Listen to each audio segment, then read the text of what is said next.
dalšího videa. Dneska je to jenom takové upozornění na zítřejší livestream.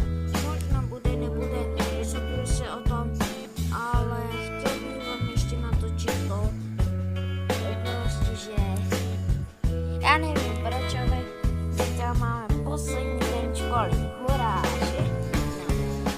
Mám chci ukázat na ten příklad, můžete se podívat, na jinak mám, ale teda nejsem. A teda můžeme a zítra vám taky ukážu, jak se teda žije podobnej youtubera. A čau. Klikněte pode mě. Takhle. A doufám, že se vám tohle video bude líbit. Přidejte pozitivní komentář a tak dále. Čau.